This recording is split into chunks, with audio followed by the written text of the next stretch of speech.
Hello, hello, hello! Kumusta kayong lahat? I miss you all. Sa mga nandito pa, na-miss ko kayong lahat. I miss ating yaw-yawan. Second day at home. So, nagkaroon ng chismisan, mga balita. Umuwi kasi yung sister-in-law ko from Hong Kong. So, ayun, maraming sumbong, maraming ganito, ganyan. Umuwi siya kasi mag-umrah sila, pupunta sila ng Saudi. Yung alamatan ng mga Muslims ito. Para sa mga Christians, yung Saudi ba, yung Makkah, yung pinakamalaking mosque nila sa Saudi, 3 sila pupunta doon. Yung sister-in-law ko. So yun, kahapon, kanina nagkaroon ng kwentuhan na yung kapatid daw nila, tamad daw. Nanibago ka pa ngayon. Ngayon ka pa, matagal na.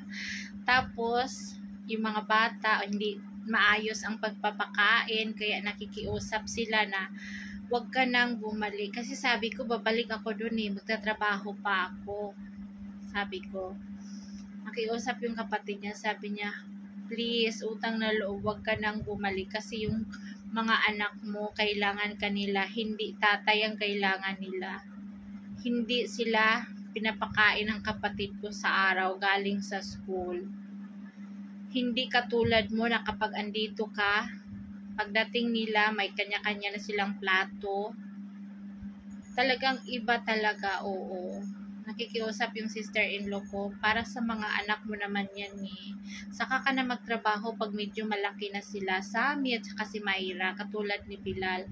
Ngayon, kailangan kanila, sabi ng sister-in-law ko. So, medyo naanting naman yung puso ko kasi anak natin yun, di ba?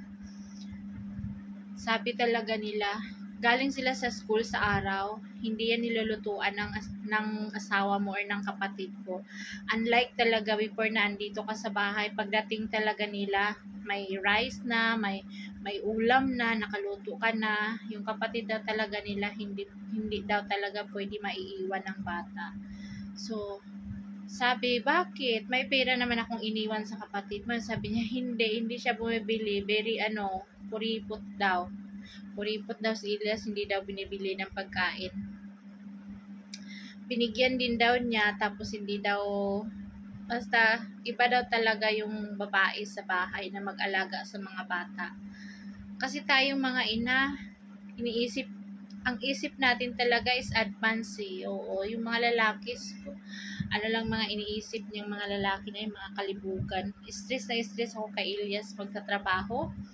Magtatrabaho ako, tuwing silip ko sa cellphone, tuwing online ako, naka-text ka agad. Ano ba itong mga, binabantayan naman talaga ako dito, wala lang ibang ginagawa kundi text ng texto. Minsan nag-aaway kami, sabi ko, huwag ka ng text ng text, para naman tayong nasa Amerika at saka malapit lang naman tayo. Nagtampo siya sa akin kasi wala na daw I love you, wala na daw I miss you. Sabi, para ka naman bata. Uy, mga tiguwang na tayo. Sabi ko, mga tiguwang na tayo, ang alalahanin natin ng future ng mga bata. Sabi ko, alam mo kung nakaasawa ka ng pareho ng utak sa'yo, wala nangyari. Ako talaga mukha akong pera Mukha talaga akong pera. Kaya ako nagtatrabaho. Sabi ko, kaya ako nagtatrabaho kasi para makaipon tayo. May sahod tayo sa YouTube, may sahod tayo sa pagtatrabaho ko. Hindi yung basta hindi magsisink in kay Elias yung mga ganyang-ganyang usapan about sa future. Wala, gusto lang magkatabi kami lagi, ganyan. So, kaninang umaga may tumawag na. Yung friend niya na albularyo na naman. Narinig ko, andyan na asawa mo, umuwi na. Nandito na. Nag-uusap sila, siguro may pinapagawa na naman tong animalis na tong asawa ko na Kanina nang umalis, paggawa ng sasakyan ng kapatid niya. Sabi ko, bakit hindi ka pa umalis? Umalis ka na. Sabi, ano ka ba? Pilit ako lumalapit sa'yo. Pilit mo naman akong sinisipa palayo. Tsura mo. Tiguang. Mga tiguang na tayo. Hindi na bagay sa atin yung mga ganyan-ganyan. Pwede, pero paminsan-minsan, hindi yung palagi ka na lang labing-labing. Diba maglabing-labing ka naman na may laman yung kaldero, may laman yung bulsa mo? Ano yung maglabing-labing ka na? Marius. Gusto lang talaga nito ni Elias magkatabi lagi. Ang laki ng problema niya pag maghihiwalay kami. Takbo agad yun sa friend niya, doing something. Gawan mo ng ganito para bumalik yung asawa ko. Ganito. Napaka ni Elias. Kung pwede pa lang may sumaglit man lang dito, pumalit sa papel ko bilang asawa. Sino dyan ang bakante? Palitan nyo muna ako. Ako magtrabaho. Kasi yung mga anak ko naman, hindi naman to, alagain eh. Kaya ako kampante magtrabaho kasi andito yung mga sister-in-law ko. Doon sila, nauutusan sila. Doon sila kumakain. Sa araw lang talaga ang nito galing sa school, sa umaga. Nganong wala ako dito, andun sila sa sister-in-law ko talaga kumakain. Kasi si Elias, tamad to si Elias. Sinasabi talaga nila, tamad. Hindi nagluluto. Hinahatiran lang nila ng pagkain. Lagi. Ganun ang sumong sa akin. Sabi nila, wag ka nang umalis, auntie. Wag ka nang umalis. Sabi ng mga sister-in-law kasi nga para maayos yung mga bata. Tingnan mo, iniwan mo si Mayra. Ang katawan ni Mayra sobrang flat sobrang flat ng yung tiyan niya.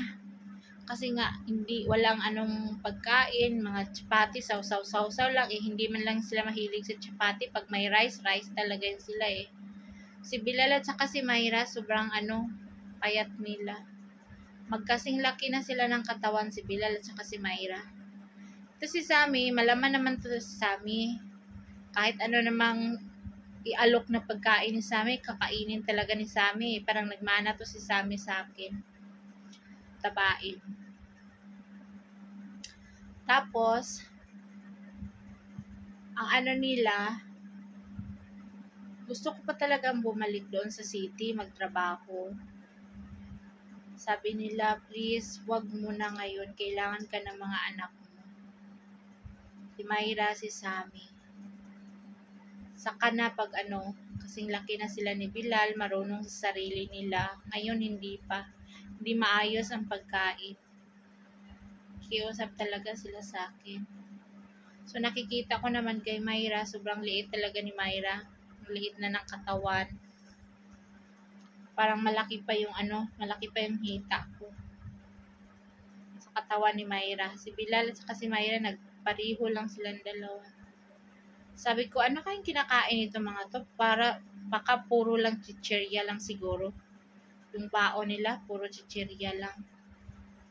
Alam mo na mga bata nga, pagbigyan ng pagkain, baon, pera, chichirya lang bilhin yan sa school eh. Kaya, pagdating sa bahay, pag walang nakahain, hindi na rin kakain.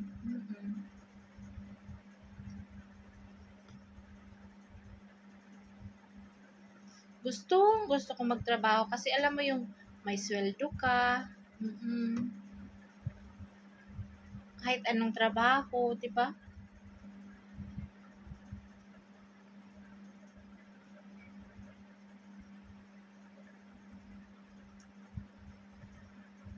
Kapag mga December break nila sa school, malamig yan eh. May break yan sila ng mga, I think, kalahating buwan. Baka iiwan ko na naman sila niyan. Babalik ako sa city na naman.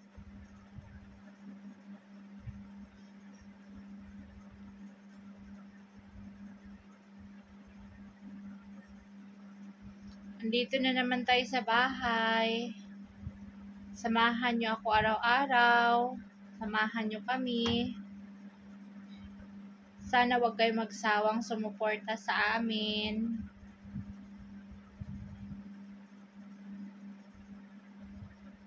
Life is life talaga. Gusto ko magtrabaho kasi pagdating ng buwan, 'di ba, may matanggap ka. Although meron naman sa YouTube, pero mas maganda talaga yung may savings ka.